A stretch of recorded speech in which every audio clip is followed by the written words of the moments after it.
Thank you so much for having me, and I'm really excited to be here. I'm going to jump right into Artful Design Technology in Search of the Sublime.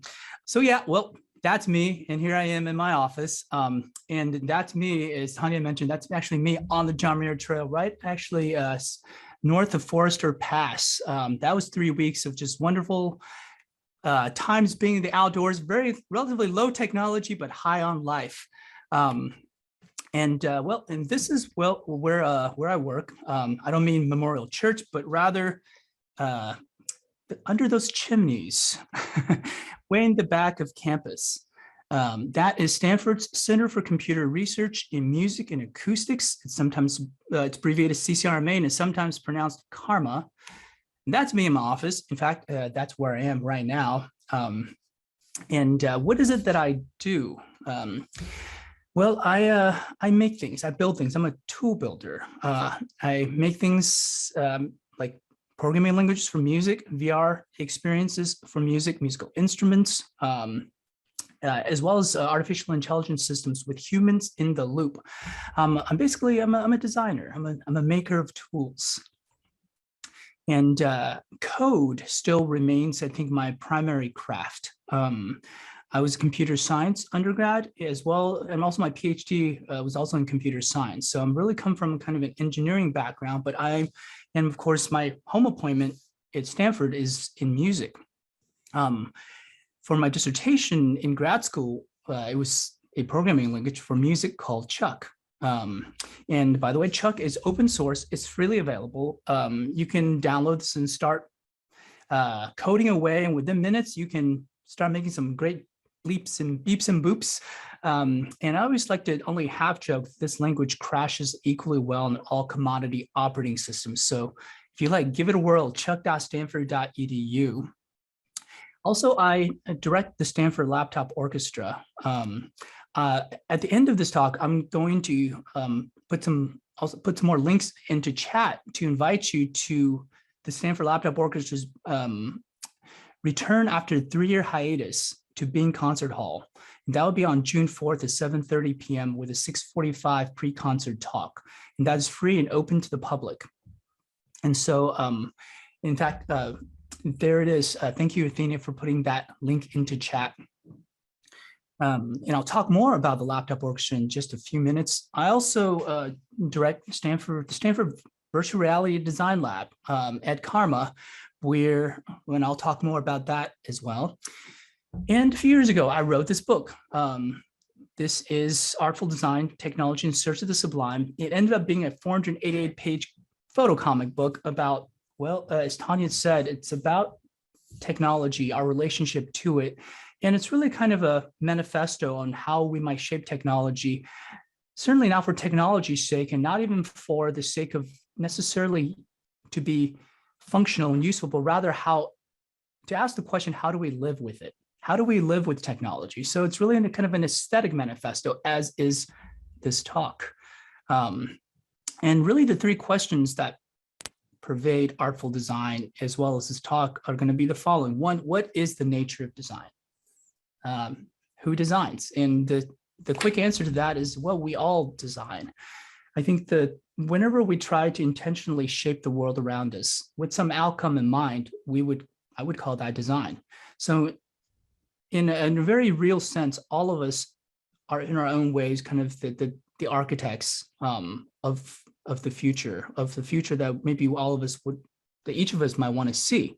The second question is, well, what does it mean to design well? And this is a question of quality, right? It's as a book, Artful Design is perhaps unlike a lot of other design books in the sense that it's not about how design fails, which can be really illuminating and very helpful to learn from, but that doesn't necessarily tell you what does it mean to design well. So I think Artful Design really tries to pose this question and say, well, what is virtuous technology actually? What might that actually look like? And thirdly, in this age of technology and unyielding human discord, what does it mean to design ethically? So those are the 3 questions, and those are really the 3 points I want in this talk to share with you and to think together with you on. So on the nature of design, I have a demo for you, and it is a It is an app I designed back in 2008. I co-founded a company called Smule, and this is one of the first instruments I designed as part of Smule. Let me go ahead and just give you a demo of this. It looks something like this, and not original sound. And the way you play this instrument is you literally blow into your phone. I'm blowing to the microphone at the bottom of my iPhone here.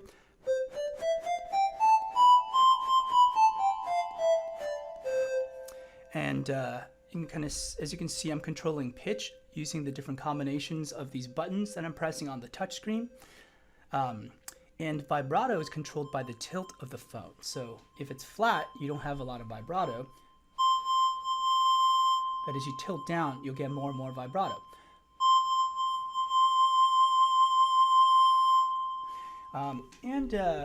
You can play little ditties on this.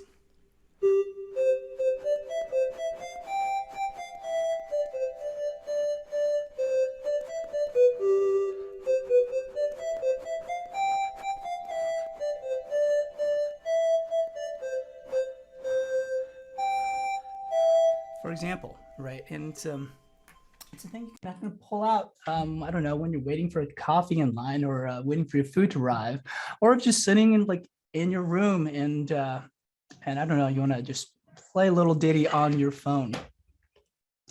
And the design of Ocarina is actually not complex. In fact, sometimes I think it's actually harder to try to make things simple in design.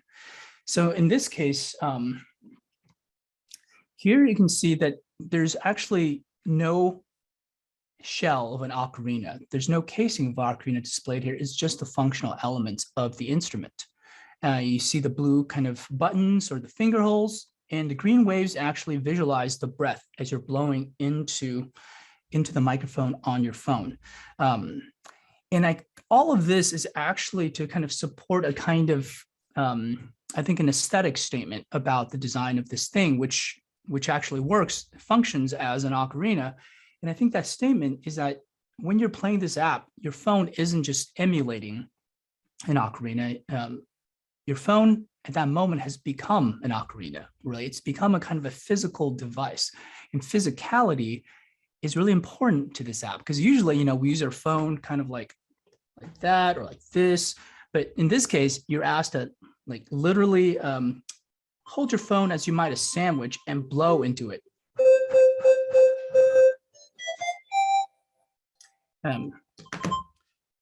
So that's kind of a bit about just the design of Ocarina here. And if you are interested in the actual kind of inner workings of Ocarina, there's actually the aforementioned Chuck programming language.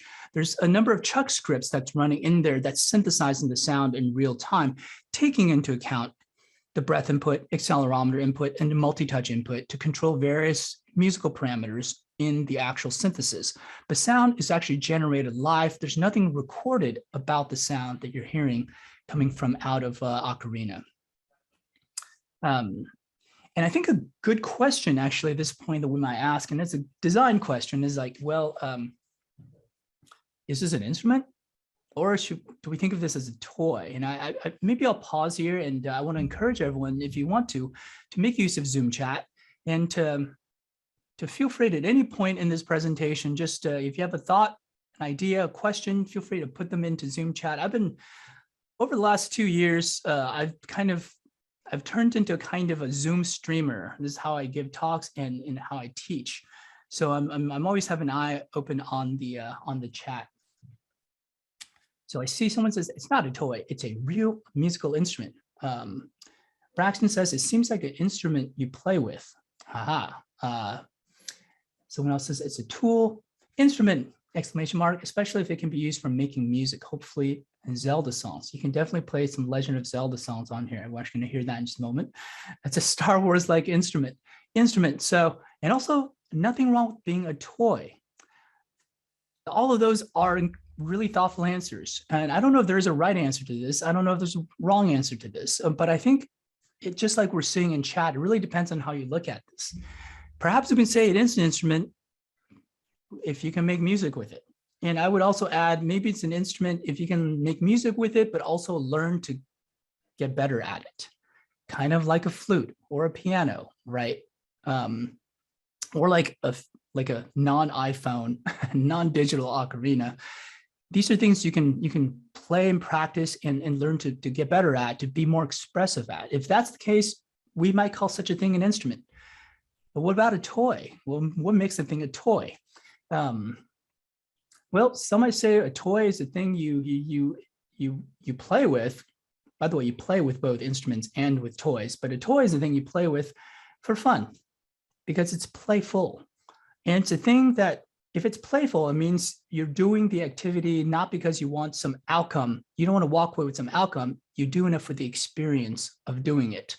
So if you use this thing as a toy, I suppose that's just as good, right? So in some sense, maybe this is, depending on how you look at it, both an instrument and a toy. And I would totally agree. There's nothing wrong with being a toy, because I think who among us does not need to play? You know, it doesn't matter how old you are, right? And so this idea of play is actually really at the center of this. So thank you all for thinking and for thinking together. And please feel free to let the Zoom chat flow. This is Ocarina in gameplay mode. So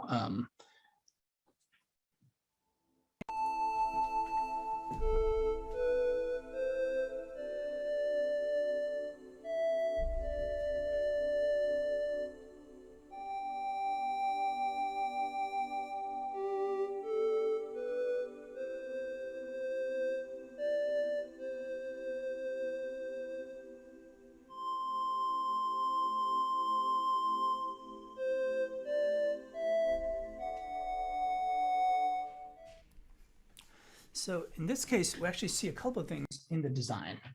So this is gameplay mode. So it's kind of like rock band or Guitar Hero in the sense that you're prompted as to what to play. But unlike Rock Band and Guitar Hero, the sound is not pre-recorded. All of it's synthesized on the fly. And in fact, the chords you're hearing that's like accompanying the melody that you're playing actually follows the melody. There's no strict timing either. So you get to go at your own pace. You can vary up the tempo if you want. You can co-articulate the notes however you like, and really the chords kind of follow you. And so this is a kind of a game, I would say, but at the same time, it was designed to keep as much open expression as possible.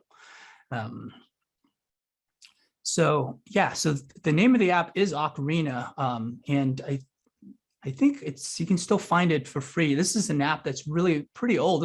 This was one of the first apps in the App Store.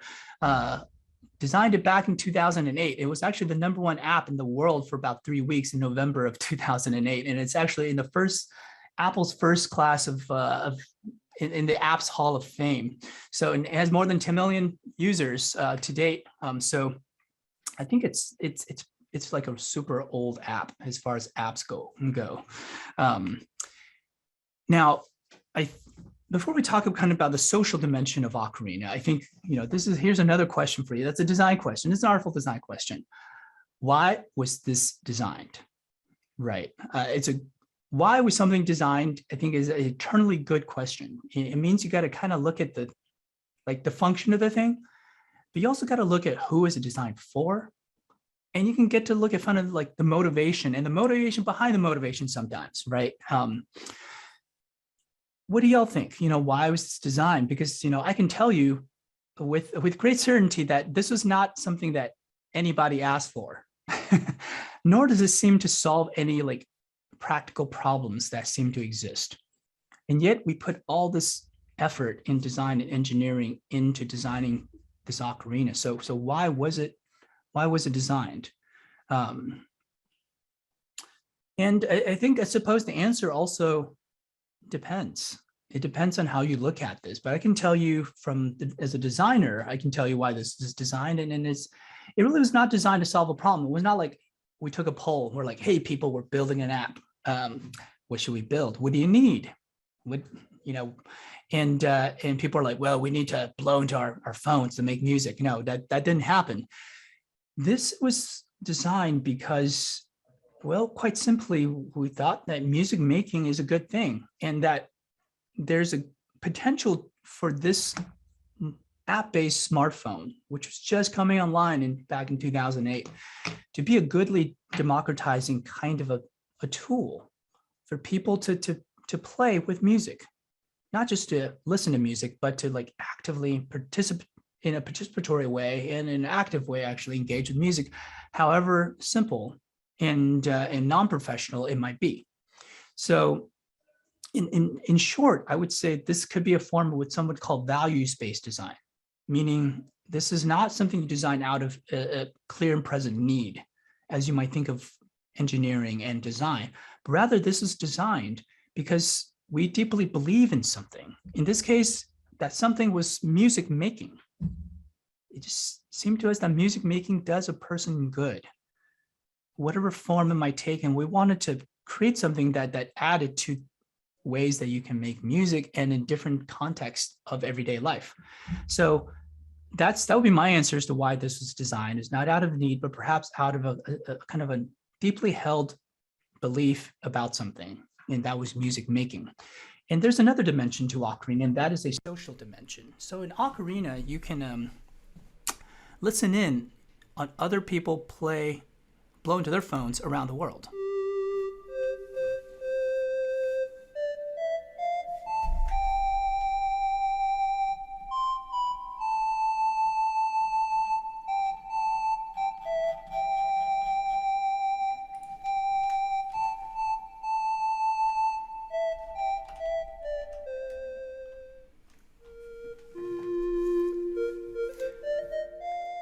Speaking of Legend of Zelda,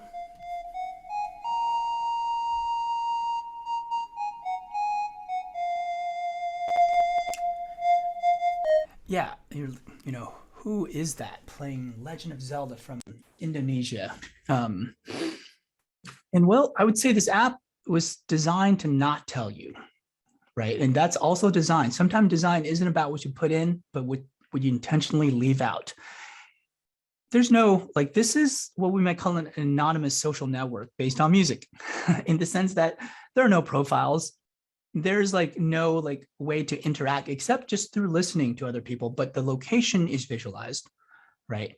As are the notes they're playing. All these green circles coming out of the surface of the earth in this kind of encircled by the double helix, which is another way to say that's an actual human being at some point blown to their phone at that point, at that place in that corner of the world. And the green circles visualize the individual notes they're actually playing, right? And yes, you can hit that heart at the top left part of the screen, but there's no way for anyone to check how many people actually hearted their snippet that they uploaded, right? And so it's a kind of a one-way street. But if you think about it, that changes the dynamic, doesn't it, right? If you know that no one can actually see like that you hearted their performance, the only reason we hit that heart is because you actually like it. So this kind of removes this kind of performative aspect, I think, of, you know, much of our social networks, which is like kind of like, I'm going to put them out there and let me see how many people like it or love it and whatnot. This is like, just put something out there because you want to put something out there. It's an end in itself. As the philosopher John Stuart Mill once wrote, eloquence is heard, but poetry is overheard. And I suppose this is a case of design trying to overhear. So if there's another, I guess, philosophy underlying the design of something like Ocarina, it might be this: technology should create calm, right? And this is a sentiment from Mark Weiser, who was the CTO at Xerox PARC, you know, right down the street from us here. And he's often regarded and remembered for as being the forerunner of ubiquitous or pervasive computing. And it's the idea that, you know, computers would live among us invisibly in helping us in everyday life. And he had this sentiment that technology should create calm. And this is rather remarkable in that it's not saying that, hey, technology is going to solve all our problems, people, or technology is going to create wealth, but rather that technology could and maybe ought to bring us a kind of inner peace, right? And I think that's very counter to how we think of technology today and the purpose of working on technology, the purpose of shaping technology.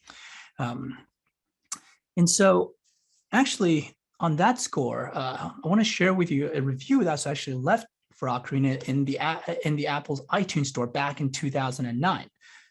It reads, "This is my peace on earth. I'm currently deployed in Iraq, and hell on earth is an everyday occurrence. The few nights I'm off, I'm deeply engaged in this app. That globe feature that lets you hear everybody else in the world playing is the most calming art I've ever been introduced to. It brings the entire world together without politics or war.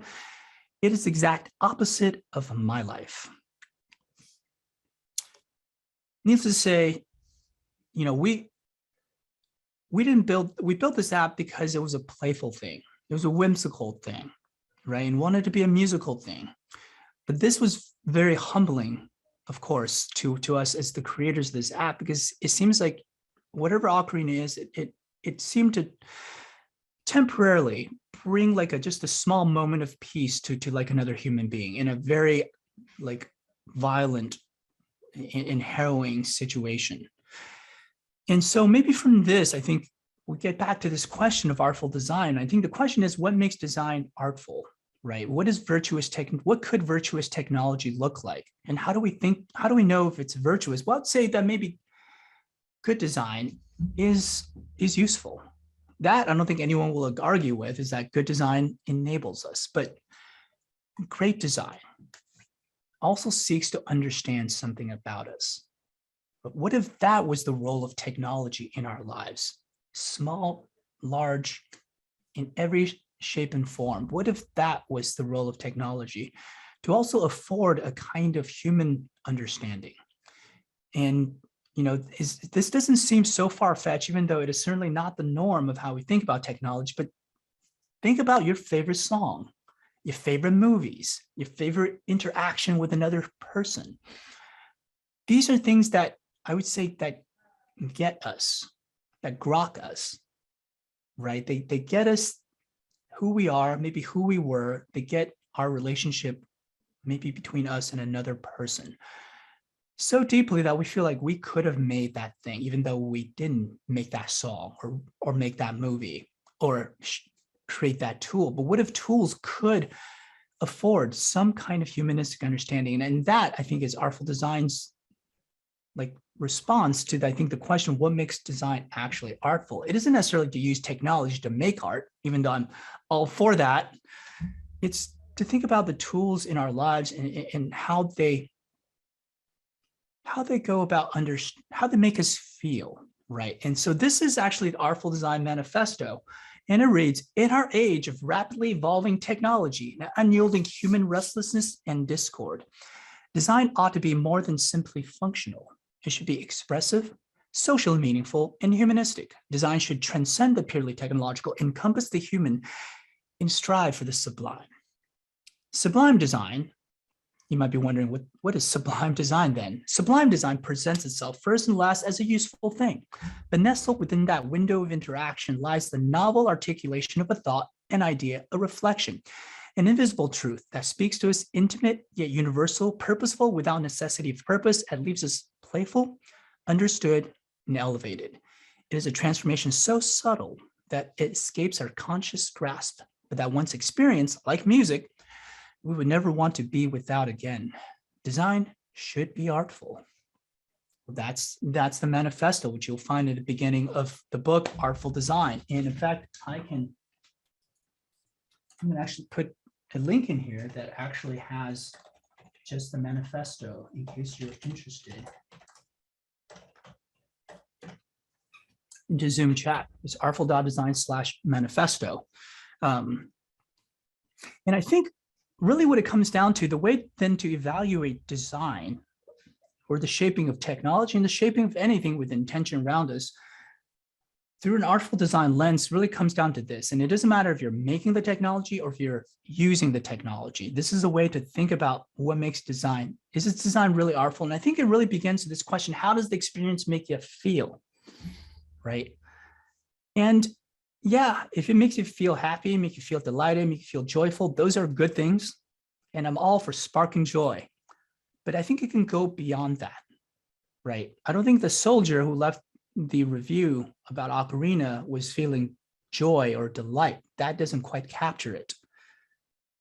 I think this question of artful design really is like, well, in addition to maybe joy and delight, does the thing make you feel included? Does using the tool make you feel safe and free to be yourself? Does it make you feel understood, right? So I think that's really the question. I think that's at the heart of all this, of this artful design way of thinking about technology and really any kind of design. Is it, does it make you feel those things? Because if the experience of using the thing make you feel these things, that's a great start. And if it doesn't, something might be off. And that's actually should be an opportunity for us to look closely into it and try to make it better.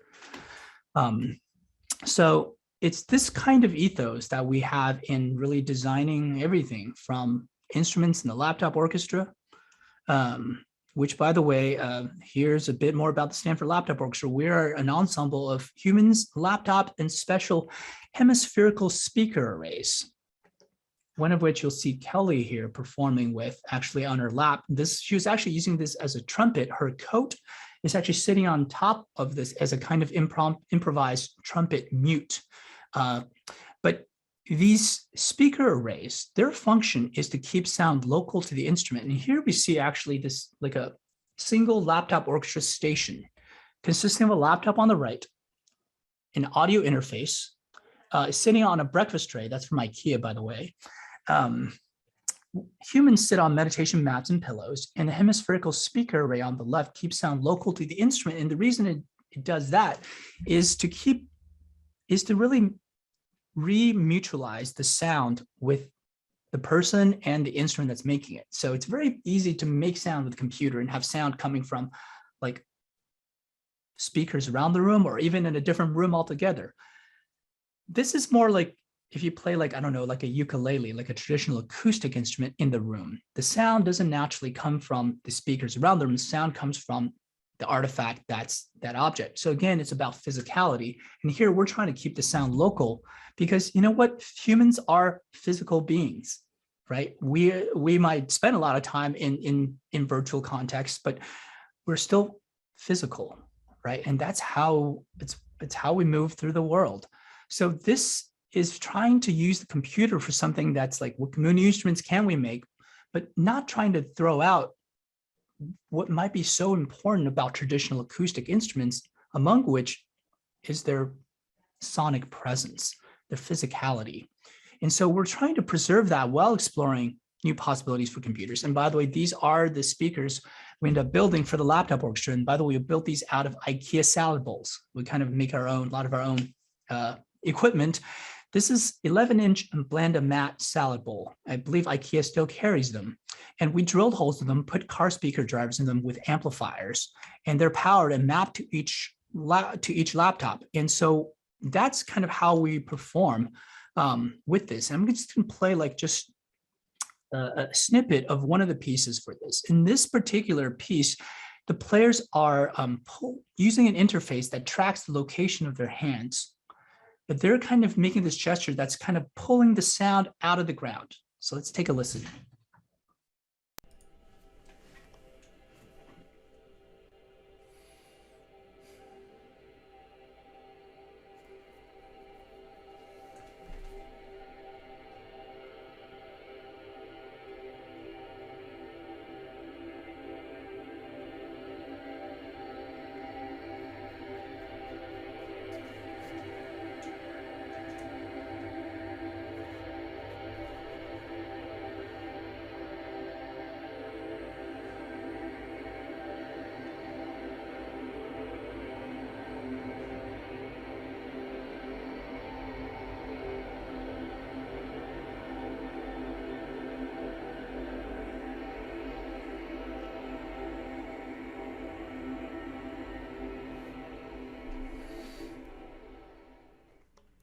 So that is a piece called Twilight, and you can really see the kind of this again, it's not just us always sitting behind the laptop and you're wondering what are they doing over there, but we're really trying to, in different pieces, express kind of different ways that we can relate to using this technology as a music making tool.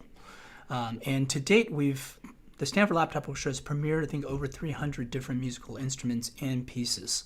And we'll be doing more of that in Bing Concert Hall on June 4th.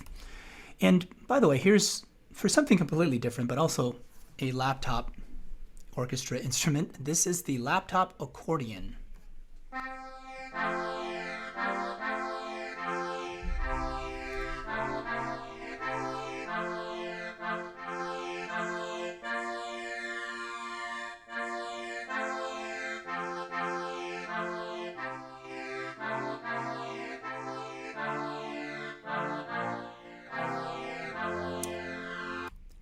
This is like a spiritual successor, I think, to the ocarina, in the sense that, yeah, this is like, it's like utterly useless, right? Like nobody asked for this. Solves no problems that exist, and yet it was built with such interest and playfulness, right? And just like the ocarina, we're taking it as something like an everyday computing device. And in this case, we're literally turning it on its side, and still it's on our lap, but now we're opening and closing this. By the way, if you're wondering how that works, it's through the front side camera, which is then going into an algorithm called optical flow, which is tracking kind of the speed with which you're opening and closing the laptop screen. And that's mapped to the articulation of the sound, which is synthesized on the laptop. This is almost certainly not good for the hinge on your laptop screen, but this is research, I suppose. So that's the laptop accordion. And then there's the VR design lab. Here's an everyday moment in the design lab. This is a two-person violin.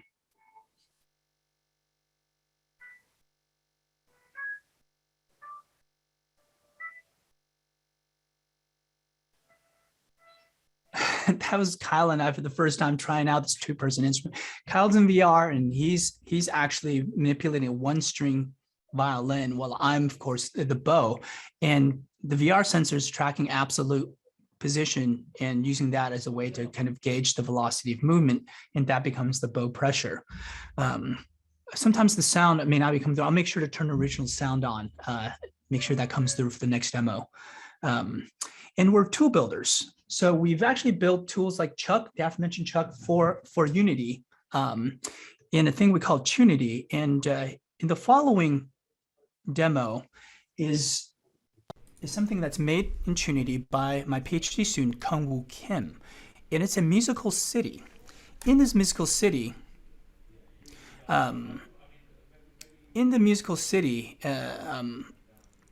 all the different buildings, Ferris wheel, and even the moon kind of have musical functions, and they can be interacted with, they can be controlled.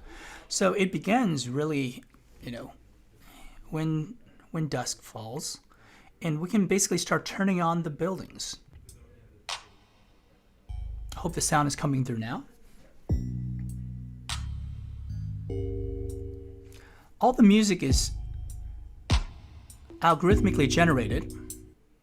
And as you turn up the building, you're actually changing kind of high-level parameters in the algorithmically generated music. And there are different voices, different melodies, different musical functions that's being controlled by just playing with the city. The Ferris wheel, for example, controls tempo.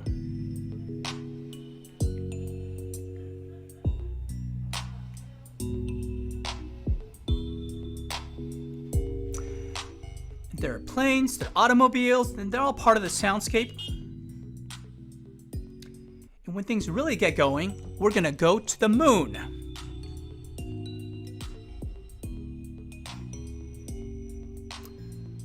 And on the moon,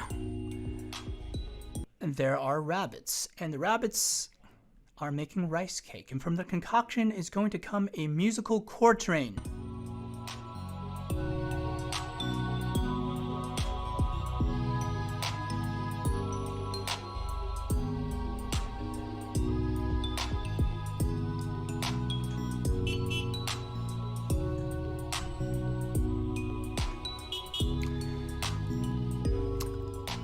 And UFO is going to come out of the sky.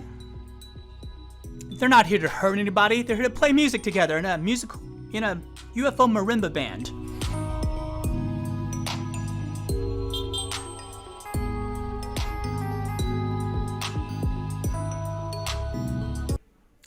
So I think the question here is, and by the way, at the end of the night, everything peacefully turns off when ready for the next day. And I think the question is the same question we've been asking. How does this make you feel? And there's no right answer to this, but I think it's a good question to ask, right? I think I already see some of this in chat. It wouldn't be nice if this is how the cities we live in actually worked. Yeah, I think about that too. I think about, man, I would love to live in a city that makes me feel like that. I wouldn't mind living in a world that makes me feel like that, harmonious, together, musical, graceful, peaceful, right? Wouldn't that be nice? And I think in a way, this is another, aspect, of what design and the power of design can be. It's a way to kind of a vote. It's a vote for the future. What kind of a world do you actually want to live in? What kind of a people do we want to be? How do we want to live with our technologies, right? These are, I think, the questions here. So this brings me really to this third point around ethics, right? And because at the end of the day, design is all about choices. That's what design is. It's a series of choices, interlocking and building upon one another. So what does it mean in this age of technology and human discord to design ethically? Well, if we think about ethics and technology, often it's like, well, a lot of the conversations about, how do we do no harm, do no evil, as the bygone motto of, Google from the old days. And also, by the way, this is an incredibly hard thing to do no harm, because there are a lot of other factors like, profit and just the realities of technology and the fact that humanity has the potential and contains a lot of injustice in the way we actually operate. So technology that captures of how people are often can capture injustices, biases, evil in the way the technology operates. So do no evil is already a tall order, but is this the end of the story? And is this the same thing as asking, how do we do good? And I would offer that these two things are totally world's different, right? Imagine the same person going through life trying to do no evil versus that same person going through life proactively doing good.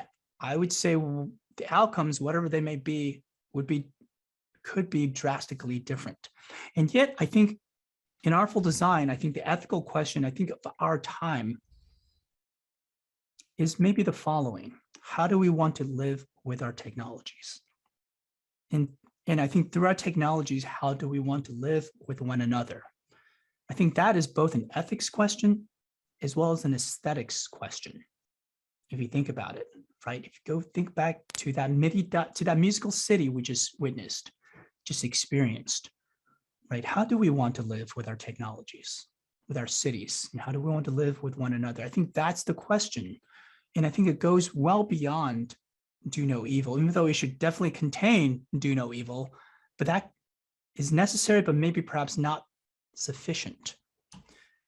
And so in Artful Design, this is towards the end of the book, and there's this part that says there has to be an artistic leap on the part of the designer that results from seeing and feeling the world at large, meaning you can't just ask people what they need because they're often not equipped to tell you what they really need. So you got to be both an engineer and a kind of artist about it. You got to kind of see and feel the world at large. Designers are less problem solvers and more artists, philosopher, engineers of useful things that understand us. What if that was the role of a designer? And so as an educator, this actually means I don't think this is the way things are going. I've been at Stanford 15 years, and there's so many wonderful things happening here. At the same time, Stanford is also subject to kind of the will and the norms of the society that it's a part of. right? And so there's a lot of different forces acting on our students and the way we educate. But I feel like the way we educate has gotten away from a lot of the things that we might want from our technology and we might want from ourselves. So maybe if that's the case, if we think of design as something that needs a kind of a reboot, and artful design, by the way, is a manifesto after all, then the way we think about it needs to evolve. The way we educate engineers, they need to evolve. And so tomorrow's designer, if you, to the extent you believe what I'm saying, I think has to be much more than a specialist of technology, much more than a technician, but a kind of technological artist, a moral ethical inventor, and a system designer who can contextualize what they're building into the system for which it's been built. In higher education, we sometimes talk about, talk about what kind of a student do we want to educate? And we're like, we do not want to educate like a I-shaped student, like the letter I. This would be a person who is narrowly focused deeply on one thing. For example, like artificial intelligence, but do not have the social, cultural, historical context to really place what they're working on in the greater context of society. So then we're like, maybe we should try to educate T-shaped students, like the capital letter T, you get both depth and you get breadth. In artful design, I flesh out this idea of a pie-shaped person, where on one leg, it's discipline and expertise. For me, that was computer science. That's both my undergrad and my PhD. On the right leg is domain expertise. It's what you apply your discipline to. For me, that was music. For someone else, it could be public health. But this bar on top is what I would call the aesthetic lens. And it's the philosophical, artistic, and moral lens that gives broader meaning and context in bridging these two legs. And what if that should be the kind of student we should be trying to educate, so they can think for themselves, but also act on their critical thinking, but also on their sensibilities, right? To be able to connect their human sensibilities with the way that they go and shape the world in whatever way that might be. And also this is, I think, for me, like looking at this is also why I think a kind of a multi-discipline, multi-subject kind of a liberal education is so critical now more than ever. This is why engineering, the arts, the humanities, the social sciences, the natural sciences these are not things just to even put together. They're things that should never be taken apart. And this is the kind of person I myself is every day striving to be more of, right? What if that's the way we saw education? So pie-shaped person, by the way, for all my advisees at Stanford, I always tell them, yeah, you know what you got to do to get to where you want to go, to think about what you want to do after, but don't forget the here and now, the experience of being in college. And also if you're looking for classes every term, every quarter, I always tell them, try to find just at least one class that is useless, but interesting, and something that is far away from your discipline as possible. So you can kind of gain this broader perspective about the world. And, it might not be useful immediately or ever, but it might be interesting, and it might make you a more interesting and interested person, right? So pie-shaped person. And so I want to end with just one more example, and this is on social design, which, by the way, is chapter 7 of Ocarina. And in there, I talk about this example of another one of our apps. This one is, back in the day, it was called Glee Karaoke. And it's a social karaoke app where you can listen to other people sing around the world, but just like Ocarina, but you can also choose to add your voice in a +1 kind of a way into an asynchronous, geographically dispersed kind of a virtual choir. And so in the app, back fully like more than 10 years now, in the wake of the 2011 earthquake and tsunami disasters in Japan, a woman reached out from Tokyo with a rendition of the song Lean on Me. And she invited the world to join in. And over the matter of weeks, 4,000 people joined in on the app. And you can kind of see them converging on Tokyo from all over the world, presumably mostly strangers. And this is what it sounds like at around 1,000 people. Sometimes in our lives, we all have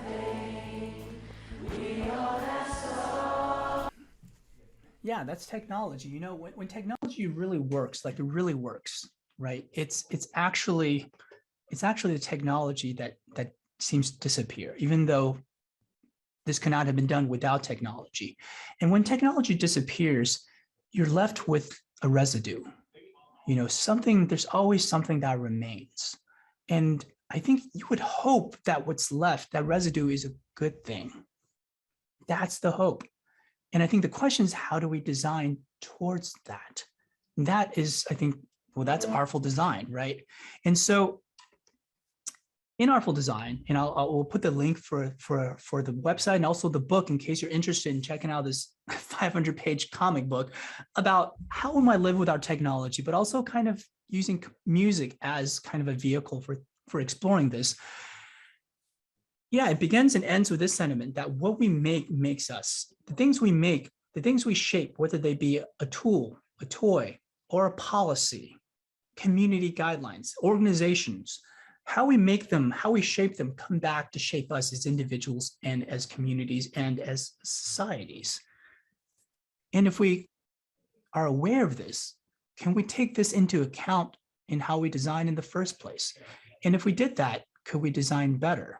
So in a nutshell, this is what my students and I work on, and this is why. And it's not, as I see in chat from Dr. Kidd, DH, it's actually, yeah, I think it's a reorientation away from productivity, from commercial utility, from competitiveness, and doing, and really into kind of notions of being. I think that's exactly what this is. And I think, isn't it about time that we did this? It may be well past time that we really started doing this as a species, but here we are. And I think for us, we call this design for flourishing. What if that was ultimately why we designed?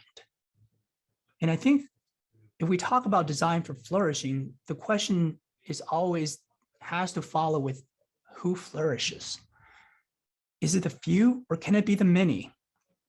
If we can have a lot of people flourish, can we get it to be the most amount of people that can flourish? Can we help us all flourish? And that may sound like a tall order, but you know what? That's the work, isn't it? And that is artful design and technology in search of the sublime. I want to thank you all so much for having me. And Tanya, I want to hand things back to you for a question and answer. Thank you all so much. Just thank you for such an amazing presentation. I'm completely blown away, as I'm sure as the audience as well. Let's just dive into some questions here. What are your thoughts about how to promote these design principles in commercial domains where this approach may be considered to be in conflict with commercial objectives? Yeah, well, it's Mule.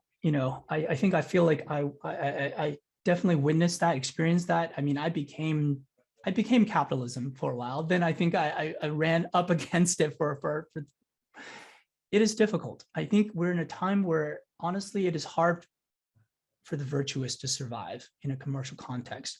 But I think sometimes it's like ethics. You can't really reason people into being ethical, but sometimes you can show people how beautiful it is to be ethical. It's a kind of an aesthetic approach. And in a way, I find that sometimes, it's best to help people connect what they're doing in a business context to them as a human, to like their family, to the things that matter to them, to their kids. It's like, if you're going to do this way, is that produce a world that you would want your kids to live in? Like that can be a question that kind of isn't about like, what's this decision now that maximizes maybe the profit, but rather, do I want to do this to what kind of world would that produce? And was that the kind of world I would want the people I cared about in this life to be living in? So that's one aesthetic approach. The other is to actually be this kind of pie-shaped person, right? And that means having a broad context, historical, cultural, social, and much more, in addition to technical. That means, when you go into a product meeting, for example, in a tech company, within the hour, you're expected to probably walk out with some outcome on how a feature or something is supposed to be made. You don't got time to go like, I don't know, read up on philosophy, literature, social science, media studies. So it's a question of latency.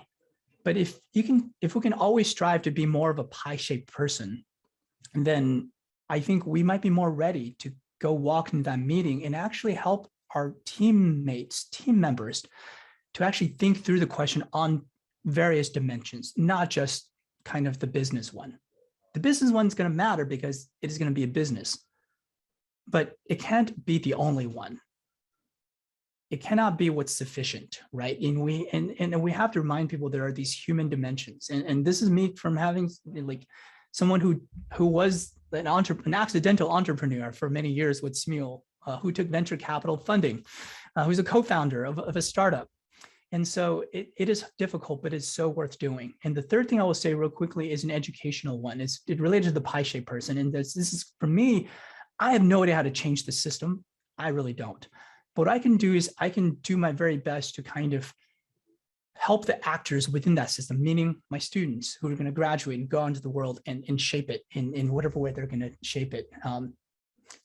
Alumni like all of you, right?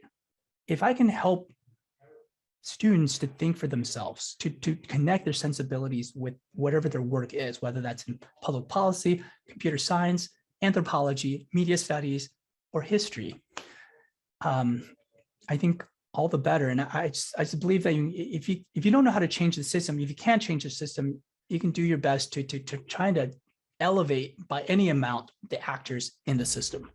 So those are my how far I've gotten. And my other answers are I don't know, and it depends. Thank you for that question. We have a comment from Donna. Have you been in conversation with some of the huge tech company leaders? They need to hear your message. Yeah, you know what? I mean, I have not. I would love to, and I think they're human beings too. You know, they have things that they care about intrinsically, and I think the issue is that there's so many different kinds of forces acting upon, you know, the people who were leading these companies, and I don't think that excuses them, not for 1 minute, but it's difficult. But I would love to have conversations with more and more of them, but also to help them understand kind of like that this is for them too, and for the people they care about.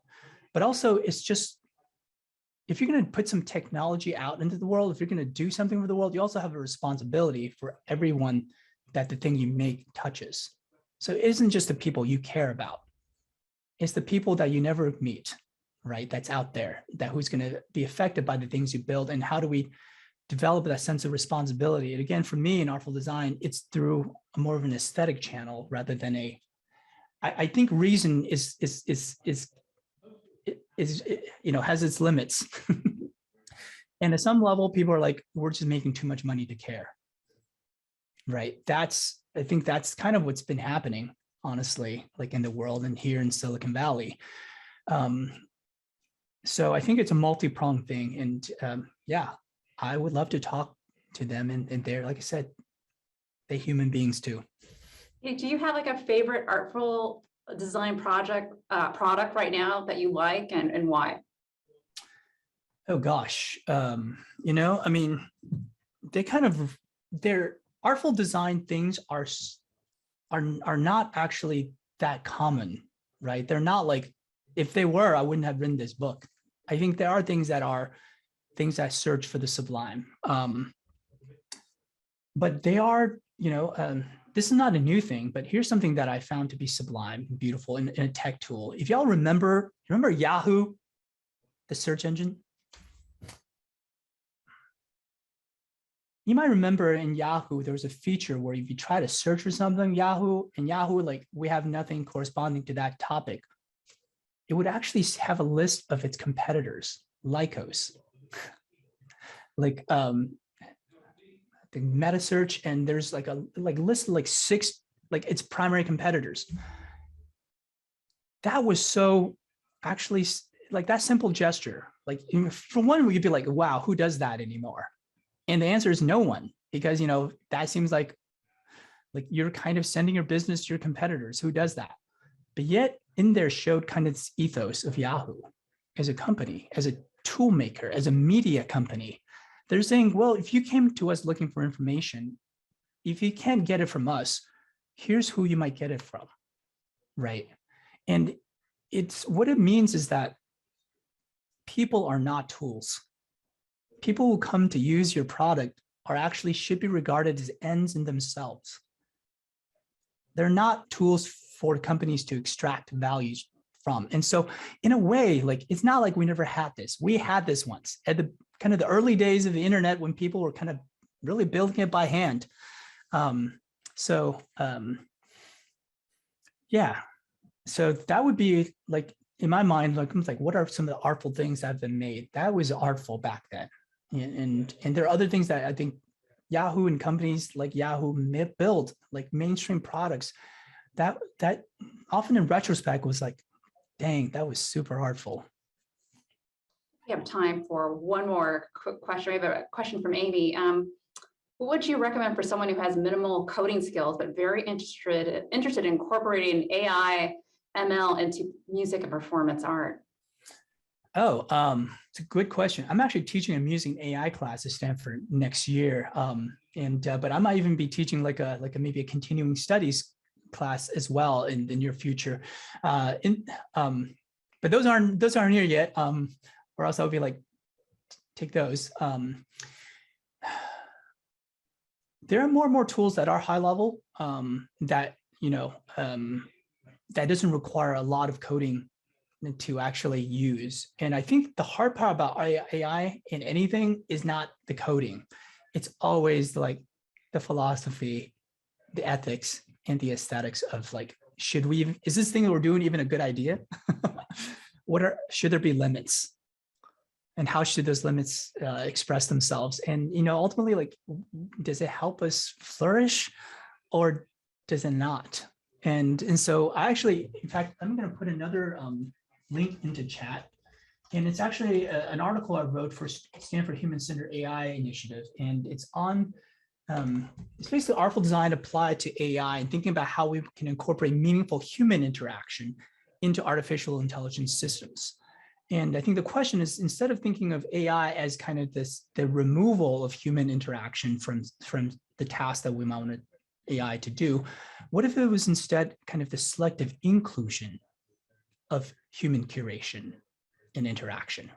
And so in some ways, like looking at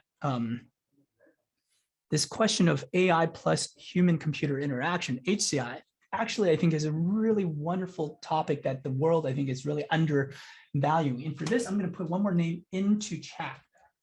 And that is one Dr. Rebecca Fiebrink, who is the world expert on the intersection of machine learning, AI, HCI, and music.